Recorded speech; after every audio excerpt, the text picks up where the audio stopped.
Hello again. This time last week, the no vote in Greece scored an overwhelming victory. A week later, there's been a complete reversal of fortune. As with democracy the world over, the voice of the people was expressed at the ballot box and then shamefacedly ignored. It looks like the long-suffering Greek people, with the exception of the rich and the upper middle classes, are about to be plunged into further brutal austerity.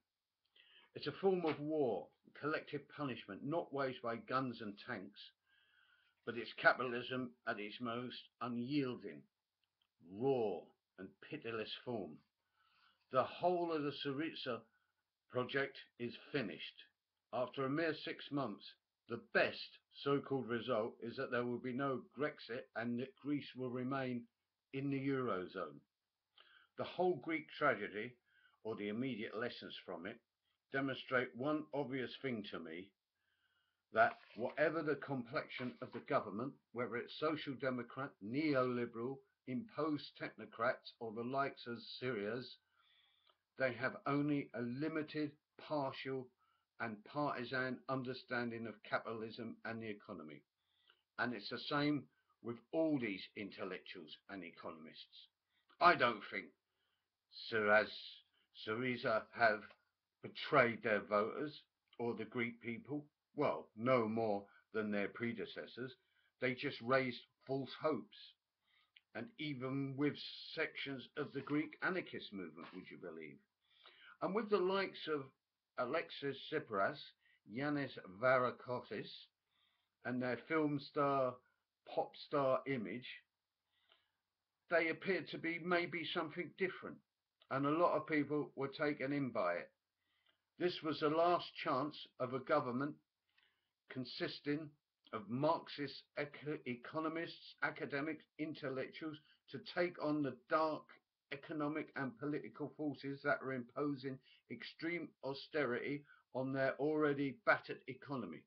And despite the bluster, the carefully managed imagery, the elaborate electoral mandate that they received twice in 6 months, it was a miserable failure on every single level.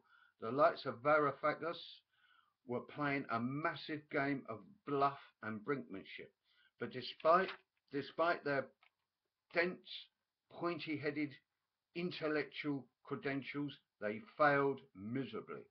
They didn't even give birth to a mouse after playing, and playing is the word, a cross between a computer game and chess with the people as avatars or pawns.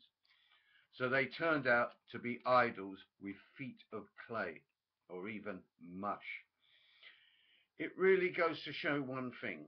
You can't rely on any political party, even the extreme left, mega brains like Syriza, or movements like Podemos in Spain, that have evolved into a political party, to deliver anything but bluster and ultimately more misery. The overthrow or even reining in of capitalism is either the result of mass upheaval at all levels, spontaneous, insurgent, creative, revolutionary, starting on the streets with mass occupations, complementing it, or more the likes of Syriza, who are at best just another bastion of capitalism and make an absolute screw up of it. If we really are to overthrow capitalism, we cannot do it as spectators or unpaid extras on a film set. It will be interesting to see where the Greek people go from here, but it's obviously bye Syriza and a continuation of their grueling struggle against austerity. What they face, we will all face, sooner or later, in one form or another. Further meltdown. They deserve our solidarity. They've certainly earned it over these few years. Meanwhile, the world over, the rich are getting richer. The upper and middle, if you like, classes thrive as the rest of us become impoverished, marginalized, and disenfranchised.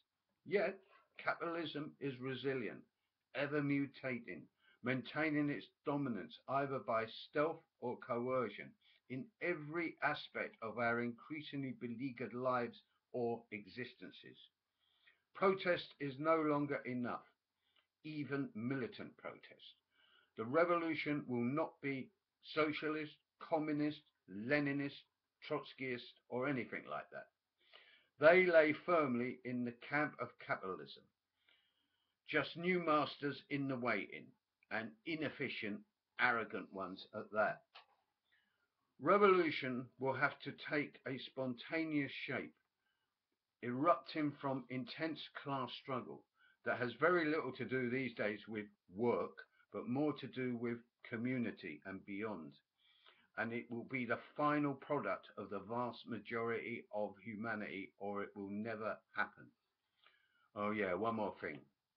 Rather than economics, that dismal, dead-end science, I think an understanding of mass psychology combined with a class analysis is probably more relevant to the 21st century and the immediate future. And it should be left to us. We'll do it without the dubious assistance of pointy-headed middle-class intellectuals who know nothing. It is vital as part of the massive upheavals that are surely looming. Bye.